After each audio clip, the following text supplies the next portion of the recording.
Nice to have you with us, and lovely to share some moments now with our visitors who come from Banbridge in County Down. Am I mistaken? I'm correct, I hope. I've got the right county. I'm learning my geography of the north of Ireland as we go along.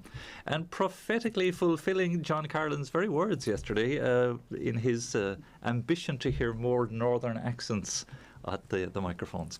So we'll say hello to our ladies and we'll just share a few thoughts with you in the course of our Chatechesis this morning. Again, we'd love to hear from you. If you want to connect in with us, please do. You can watch us, of course, on Facebook Live and YouTube as well. Please do text us. 089467200 is the text and WhatsApp app number. If you're up there in Banbridge, Newry, County Down, anywhere in the north, just put a +353 in front of that, and it's 141234456 to give a call.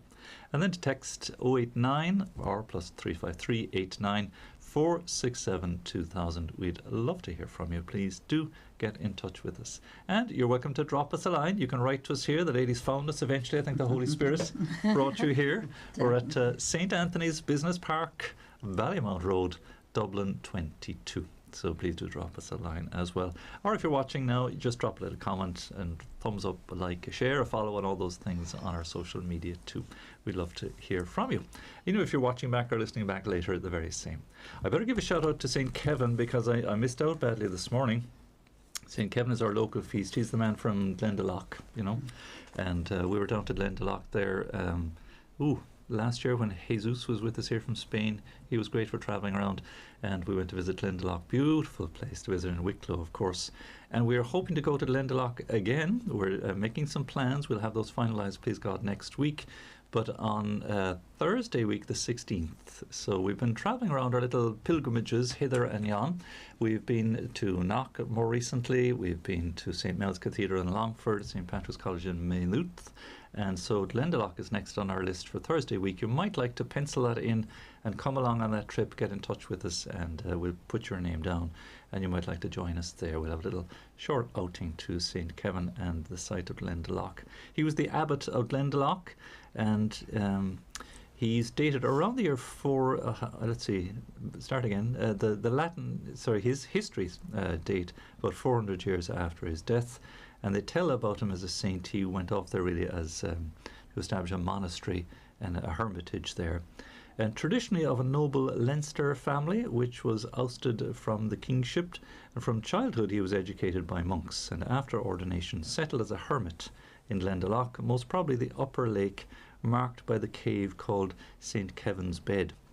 And the Temple na Skellig, the rock church in English there. The former being used as a Bronze Age rock tomb and reused then by the saint. So disciples gathered around him, and these premises became too small, and the monastery was moved down near the lower lake after his death. So if you visit there, you'll see the two beautiful lakes there, and what they call the monastic city, which is a strange sort of a Office of Public Works name for it. It's a monastic settlement, I suppose, by right.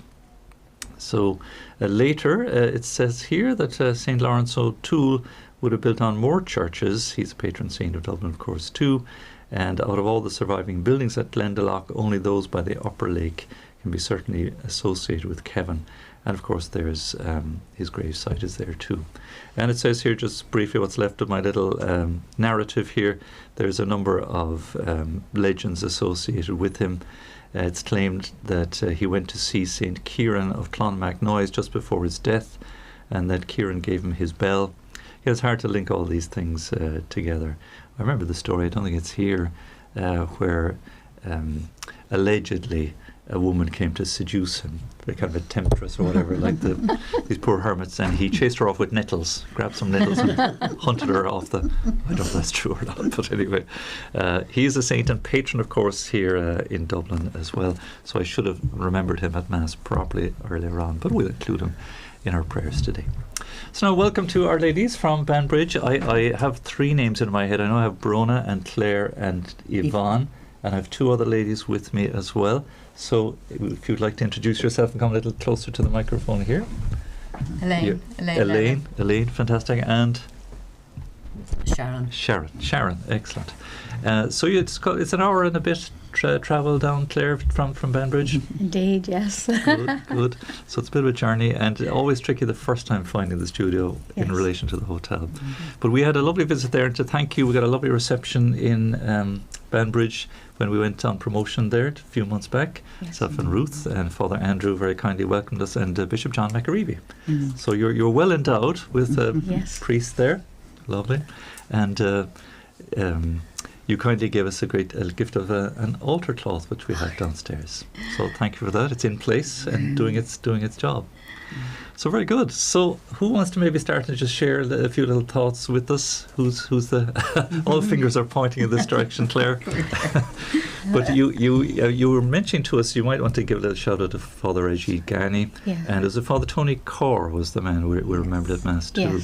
Yes. So today then is the anniversary of the death of Father Ajit Ghani. As we were saying, he is a priest from Iraq, and he studied in the Irish College in Rome, and he was born on the 20th of January 1972, and then unfortunately he was killed by ISA in his hometown of Mosul in Iraq on the 3rd of June. This is his anniversary on 2007. So he trained in the Irish College with a lot of Irish priests, and he was fondly known as the Iraqi Paddy, and he spent his summer in Lough because it was too dangerous for him to head home.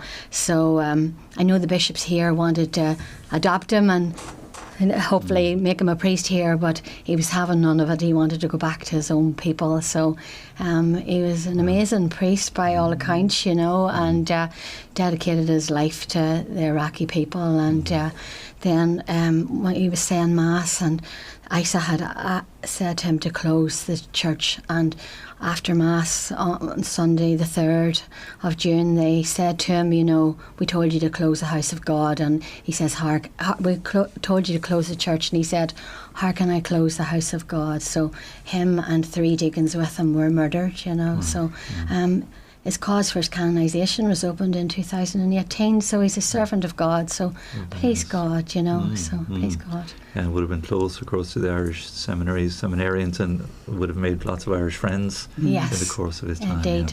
What year was he ordained? Was he? Because I don't know that he got that many years of ministry. Yes, no, I think he was about 7 years a priest. Yes, 7 years. Yes. And things, I think, back in the day around the noughties, the early noughties in Iraq were pretty grim. They're tough enough now. Yes. The Pope has been to visit since, which was extraordinary. Yes. And there's a Radio Maria station in Erbil in Iraq, amazing. Which is like amazing to think, with all the negative news in relation to the number of Christians that have been forced to leave. I think Archbishop Eamonn Martin went to Iraq a few years, maybe in November 2019. He went over as well. Yes. Marvelous. He never came to visit Banbridge or any of that side of the country. No. The closest we got. Father Rahid, I think he was in West Belfast. I know that he visited there. I think good. Probably the closest we got to him was through Father Tony Corr, our friend, because Father Tony was very dedicated to Father Rahid's cause, and he would have used, to promote vocation. He was our vocations director, and he unfortunately died very suddenly last year. A young enough man too, wasn't he? It's his anniversary this weekend on the 6th of June. Yes. But so that's like through Claire and Father Tony, we would have really developed that interest in Father Rahid, and tried to pray and promote that, promote his cause. Yes. And we have another priest friend who actually studied with him for a short time over in Rome, Father Stephen. He studied with him, and then myself and Elaine went to Lough That's when we found out about him at first. We seen his memoriam card there. Yes. And because he studied in the Irish College, there's a beautiful mosaic in the back of the chapel in the Irish College. It's a beautiful, small little chapel there, beautiful setting of said Mass there, concelebrated Mass there. Yeah, beautiful. But the mosaic on the back, I can't think of the artist's name, but he's the same man who's done the beautiful mosaics of the Mysteries of Light in Lourdes. Yes. And he's done some other very famous artwork. But he's depicted Father Rashid, hasn't he, among the Irish saints? It looks beautiful, yes. And we actually have a little copy of the prayer card that was it Father Andrew who produced this? Father Tony. Father Tony Yes. did. Oh, Father Tony Carr did. Lovely, yes.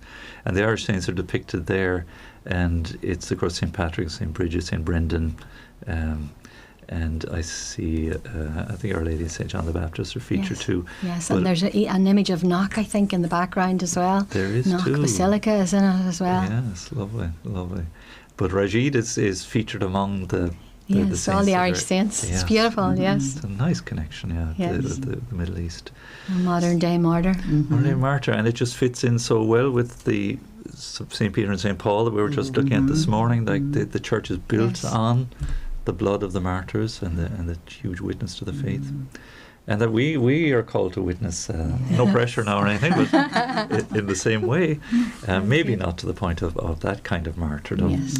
but certainly our faith is challenged. And how would you say things are in the north by way of practicing your faith? I'd be interested to, because I often feel that sort of down south we might, there's a kind of a little bit of a disconnect, or maybe we're just, it's a different way of life or some, I don't know. Yes. Any thoughts on that? Or? Well, I mean, I think probably in the north, your faith is probably much more closely associated with your identity, Yes. and so probably traditionally is what marks you out to a certain extent. And so I think people of faith in the north are very deeply devoted to their church and to their to the practice of their faith as well.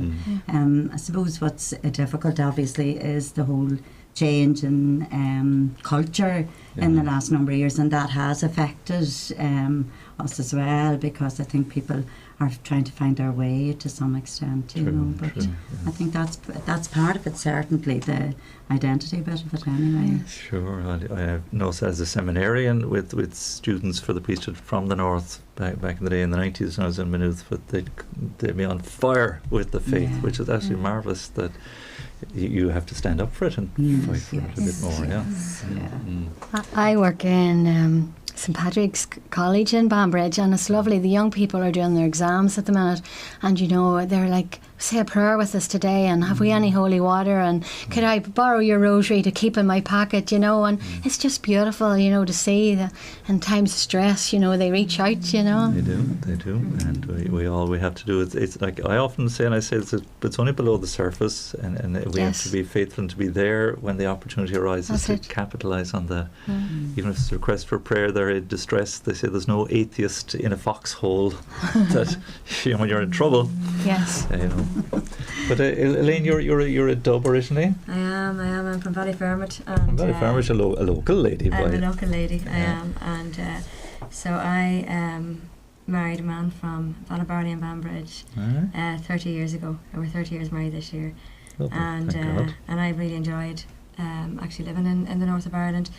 Our community in Banbridge is very special.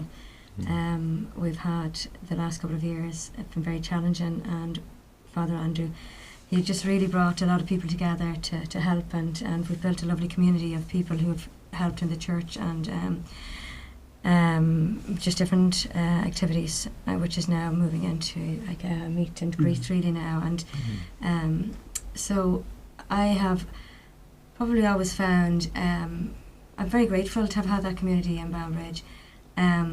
I've always found a very peaceful place to live, and I've never been challenged on my faith. And I've always been able to feel that I could talk about my faith openly, which is wonderful. It's wonderful to be living in such a peaceful environment, and where you can, where people do respect each other. And so that's been very good for me in all these years.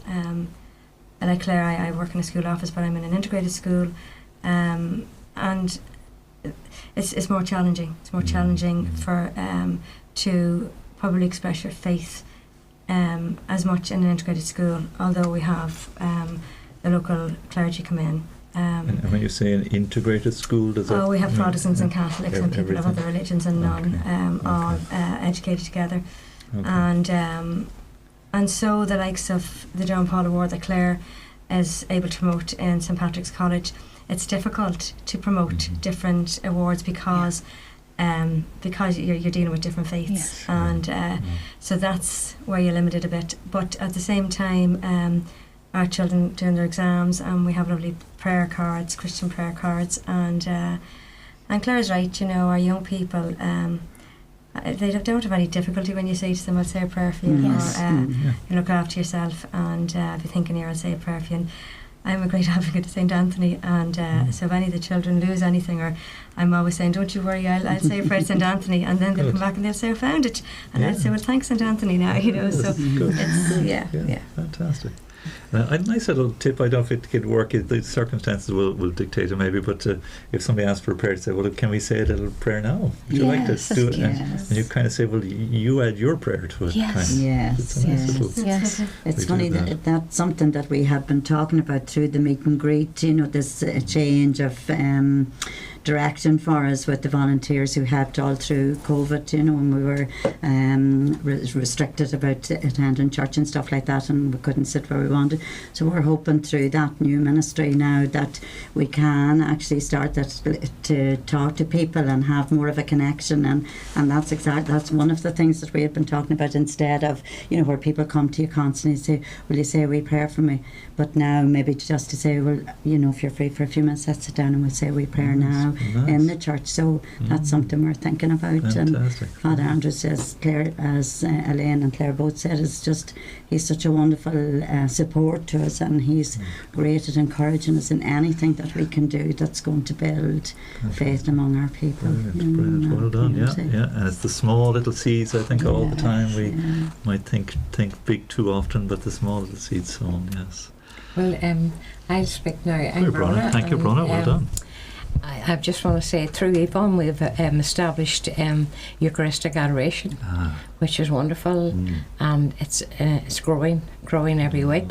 We have it on a Saturday morning from 10 to 11, and we pray for priests, for vocation of priesthood, and the people come into the church now. Before, we just had a wee oratory where 3 people met on a Tuesday and a Friday evening, but now we've progressed into the church. Good. So more people can come into the church and stay for an hour, whatever long they want to stay themselves. So that's great. We sort of learned this from Father Tony and Sister Muriel when we were in Medjugorje, that Eucharistic adoration is the most powerful thing that we can do to pray for our parish and pray for our people. And when people ask you to pray for them, you can bring your prayers to Jesus. You know. Yes. So that was. I'll say about Father Tony. I sort of introduced him to the prayer of the Holy Souls. The what would I call it? Chaplet. The chaplet of the Holy Souls. So. I just one day I took a notion and I bought about 9 pairs of beads and gave them out to my friends, and the wee leaflet to say the Holy Souls Chaplet.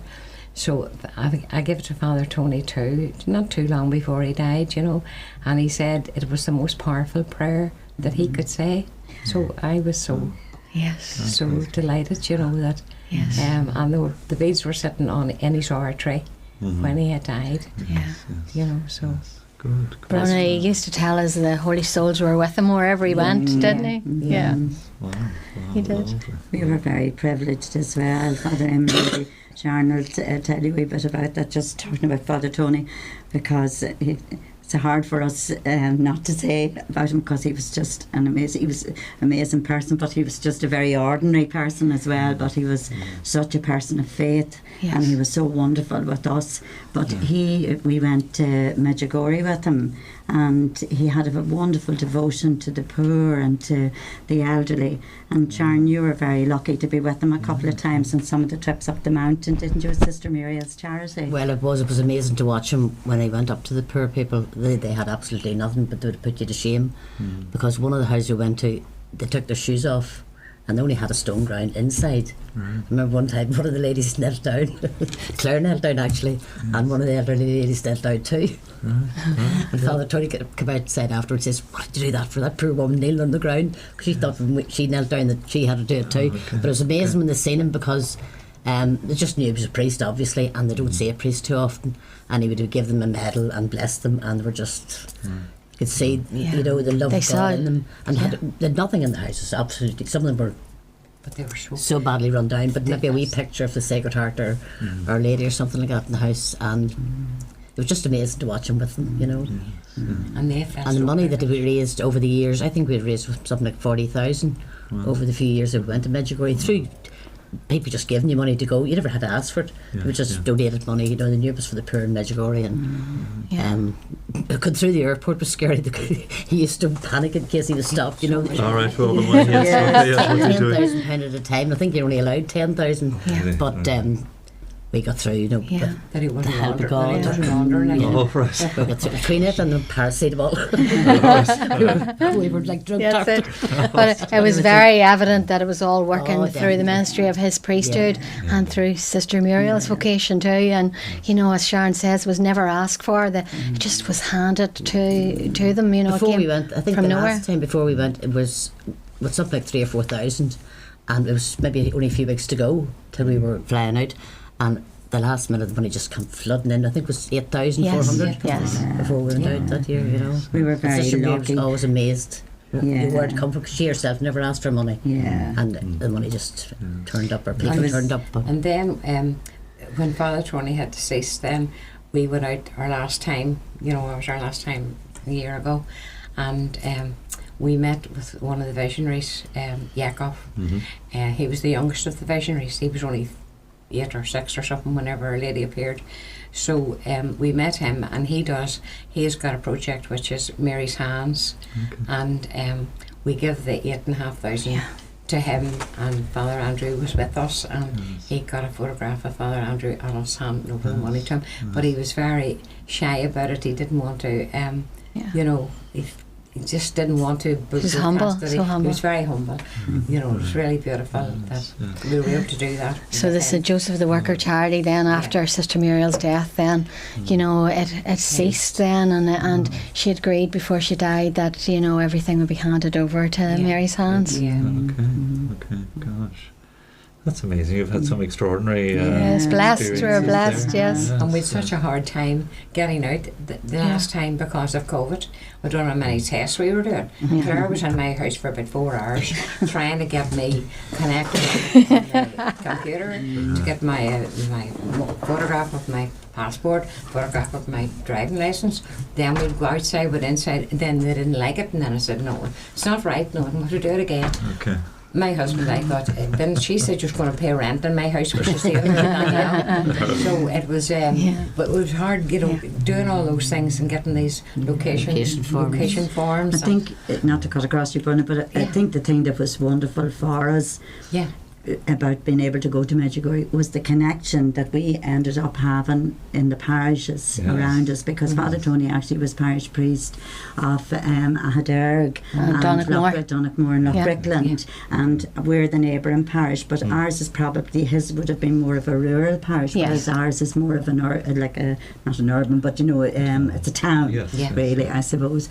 So it was the communities in both of those parishes and what happened when you know he would never have asked for money no more than Sister Muriel, but people just kept coming to say, well, we'd like to do this, and coffee mornings, everything. The money just came. So it's, I think what it taught us as well is that, you know, when you pray and you ask for God's direction through His Mother, you know, you will be granted. It mightn't be exactly the way you think it's going to happen, and I suppose we never thought that Father Tony would be taken from us to some extent, but God had other plans for him, and so we made that pilgrimage out to Medjugorje in September to honour the work that we had done through him, and to hope that Our Lady would bless us as we go forward, and his family and all who loved and cared for him, and that we would keep that legacy, you know, that we wouldn't forget. And at the end of the day, we're very privileged. We live in a very privileged society, and people And his wee prayer was, than us. his wee prayer was, Mary, my mother, be a mother to me now. Isn't that right? Sister Muriel taught him that. Sister Mary taught him That that. was Mother Teresa's prayer, and even at the coffee mornings and everything he was doing, and it was his own wee personal prayer then that he always said, Mary, Mother of Jesus, please be a mother to me now, you know. So. It's extraordinary when Our Lady is sort of at the heart of a project, or the heart of something, or any prayer group. Yes. The fruitfulness Unreal, that yes. sort of comes beyond, sort of out of proportion, you know. When we were bringing Aid with us, we used to call it Our Lady shopping, and we just dedicated everything to her, and the things was like handed to us, unreal, and Father Tony seen that and all that work, And all the old people up the mountain, they all appreciate it. They got blankets and hats and clothes and all kinds of things, because I had nothing, absolutely nothing. And their houses were like my garden shed. Right, Yeah. And did he actually go out like that, visiting the poor? Yes. With them, Up rickety roads, no signposts, no road markers, no footpaths, no nothing. Just up the mountain, just straight up the mountain. Father, it was a privilege to be with him during that time, because you really felt Jesus, within him and within the people as well, and it was just amazing to watch, and watch him praying with him, and him himself. Whenever we came, back to the apartments, he broke down. It really affected him. Ministering to the people. It was beautiful, really beautiful. And they would have knelt down when they saw him. Yes, they were so privileged to see a priest. But this was the year before, 3 years ago, we brought the medals out, and then the next year back, the medals were still sitting on the table. Where they had them. That's where they went. Precious to them. Yeah. Wow. And they pointed them out to him, They knew it was the same priest. It's extraordinary, really. Yeah, it's wonderful. Father Andrew and I did it the last time we went up the mountain. Right. Father Andrew, and you came with me. And it's really moving, you'd be crying coming down, It's very, very moving. And there's something to be said for that, but the coming together to pray, and then this sort of and then going out, the Acts of the Apostles, the upper room, they're kind of locked in for a bit. The Holy Spirit comes in, they go out, but the fruitfulness then of that outreach is sort of strengthened by prayer, as you were saying, the adoration as well. Yes, I think you're learning that much more. I suppose I can only speak personally, but I think I've learned that much more in the last number of years, how important it is to pray intentionally before you do things. Yes. I was reading about St. Therese of Lisieux, you mentioned her this morning, and that's what she said she would have always done, because her mother, was such an amazing woman that consecrated all her children to St. Therese, and she said she would have, the first thing she would have done if she had something to do, or she was upset, or she was sick, or anything, was pray to Mary. So she did everything through Mary before, I can't remember now, but she had a phrase that she said. Probably just through, with and by. I think so, and under the influence of Mary. So it does make you realise that, and she's a saint, and all the saints, and we think Father Tony would be a saint someday too. Sister Muriel St. Joseph, she loved St. Joseph, Yeah. and her charity was St. Joseph the Worker, and she always prayed to St. Joseph for her ministry and for all her help to the poor. Yes. Well, listen, if you gather all the information you can, if you think it's worthy, a cause worth pursuing, and the Church always asks, well, who wants him to be a saint, or who knows, or who, why should we canonize him? So if you have all this information, and you have photographs and a few things like that. Photographs in the house. Now I look at him in the house, and I say in my prayers in the afternoon, and I look over at him on the wall, and I say, Father Tony, please pray for me. He's looking at me. Well, Father, he died first. We're all, want to know. Let us know if you're happy. And I had said, send me roses, because I heard somebody else send this. And anyway, I didn't get any roses for a while, and I was up at my sister's house one day, and I happened to look out, and I said, "Oh, look at your beautiful yellow roses." Then it hit me. There's your roses. Wow. But then at the back of the church, St. Teresa's Church, there's a couple of bushes, and Anne Dorn said to me, "Do you know what those are called?" I said, she says they're called the Rose of Sharon. Wow. Here's a message. And the other day, so I have a picture sitting in the bedroom, and I just speak to them every morning. I said, send me roses and lilies, please. And my daughter was home for the weekend. Yes, there you are. Oh, God.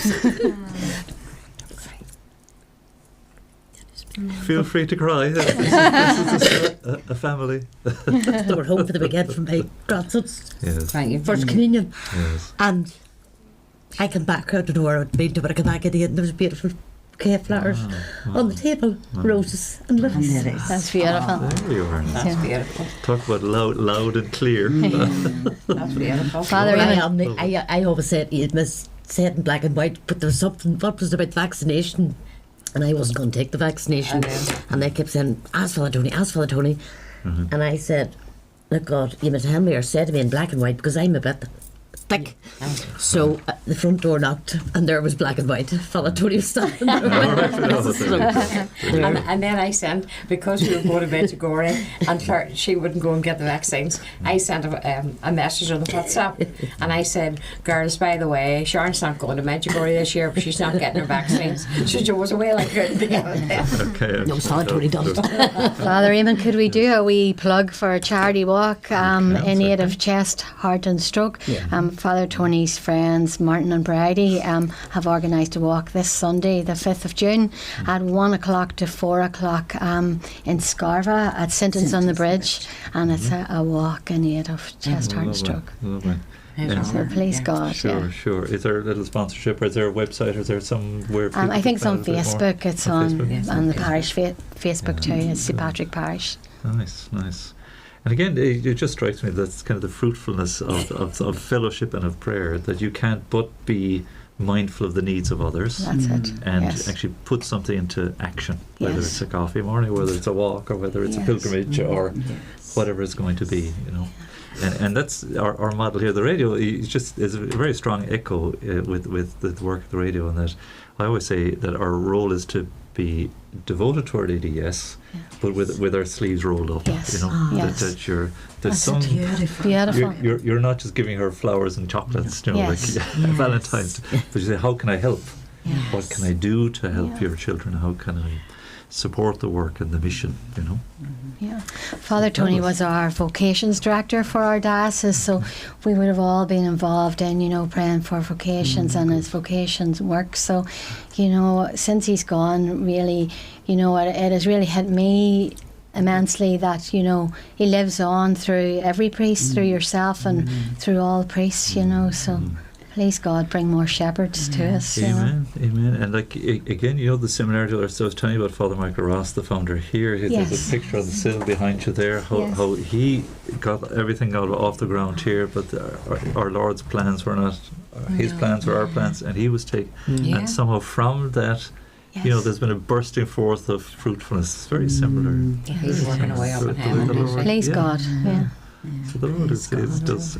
Well, I just call my friends here, and on our group, I say you're my faith friends, because we're all one, and we're all one mind. Lovely. And in what we're striving to do, and trying to help people and pray for people. Do all that. Good. You're my faith friends. There we are. Good. And you're a kind of a visual representation of what the radio is seeking to do in the same way. That we have a faith family, albeit we're inside in four walls most of the time. So it's great to get out to parishes to meet people, but the very same, that people you can rely on. Yes. Send in your prayer intentions to. We'll bring them to the Lord, and we'll journey with you along the way.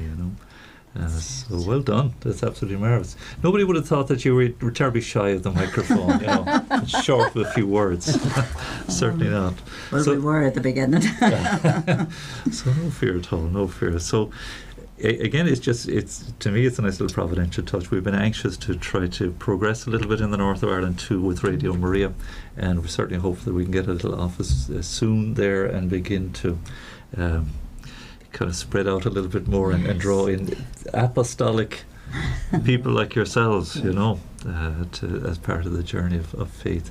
And I think we here down south, if I can speak on behalf of us, so there's been a Corkman, I couldn't be further south. We have a great deal to learn, I think, in coming together as a community, a nation. Yes. We have a lot to draw from each other. You're not to learn a lot, and to build that sense of community that you're speaking about, and then to use it to rebuild the faith in Ireland, and to hold on to the peace that we've worked hard to establish and to continue. Yes, that's true. It's very good. So, Elaine, you've been left in the corner a little bit. Any last thought or anything? coming from the. I mean, are you still considered a blow-in up in Banbridge? I'm still considered A blow-in. and what's worse is I'm moving out a bit further into Ballyvarley, and so I'll be blow-in for a second time. Oh, so right. Okay. I'll be Yes. but just Thanksgiving really for the community and the faith that's been shared with me and the friendship in Banbridge over 30 years. And coming from Dublin, where your faith is it's just part of your life. You don't have to ever think about it, but that it is a real privilege, and it would be lovely just to be able to go forward, probably more confidently in the Sure. north of Ireland as Catholic people, you know, it's more confident really. Into that, yeah. We have lots of challenges, of course, lots of secular influence and lots of, sort of negative influence that we must not ever allow ourselves to give way to. That Our Lady is victorious over all these things. The Lord's victory is won in the battle. It's just ours to row in and do the work we're called to do, you know. So please God, I see it's approaching 12 o'clock, so it's been lovely to have you all here. The time tends to fly around here. We don't get a chance to say all the things we wanted. But there wasn't any other final message or anything, other thought you wanted to share while you're here in Radio Maria? Just Father Rahid Ghani, pray for us and pray for all our priests. Certainly, because it's a kind of a difficult enough time to be a priest, or even just to be a Catholic in some ways. But just to encourage you in the schools, because I'm a great fan of schools and the young people, that as you've mentioned, really, they're quite receptive, more receptive sometimes than adults to faith. Yes, absolutely. And you can have a huge influence in a school. You just never know. You know? And I think that's true of family too, as families, like as parents and grandparents. I think sometimes we don't remember, you know, the influence that we can actually have, and that obviously our children and our grandchildren and all of those around us learn as we did, you know, by example. So it's the example of the continuous prayer, isn't it? And that intercessory prayer, and, you know, helping young people to realise that, you know, they're not on their own, and that God is always with them and He never leaves them. And that Our Lady is the greatest support we could have, and her rosary. And she's told us that, you know, it's our safeguard against evil, and it'll always protect us. Amen. That'd be a great jingle. I've got a grandson, and I'm the only grandson I have. He's studying for his exams, you know, at school, and this is only his second year in grammar school. But he was doing his Spanish, and he didn't want to learn his Spanish. And I have a statue of Sleeping Joseph, you know, Sleeping Joseph. Yes. So I put a wee note in under him to say, please, St. Joseph, help Jason to study his exams and let him do well. So he said to me the day before the Spanish exam, I don't want to do it, Nana. I don't want to do it. I know it anyway. And I said, listen, St. Joseph, are you listening? I said, he was looking at him. I said, St. Joseph, Jason's not going to study for his Spanish exam, because he said he doesn't need to do it. He says, all right, Nana, he got the books out of the bag, and he says, all right, I will do it for St. Joseph. Good, very good. He's only 13, but he's so funny. Like. Good, lovely story, excellent. Our time has escaped us, so Brona and Sharon, Elaine and Yvonne and Claire, thank you so much for being with us. You'll stay at the microphone because we have a little time of prayer now. If you want to join us for prayer, we'll do that. So we'll take our leave of our viewers on the camera, so thanks for that too. And thanks to Dave and Nuria and Shane looking after the mixing desk. So we'll pause for our bells, we'll pray our Regina Celli and our midday prayer together.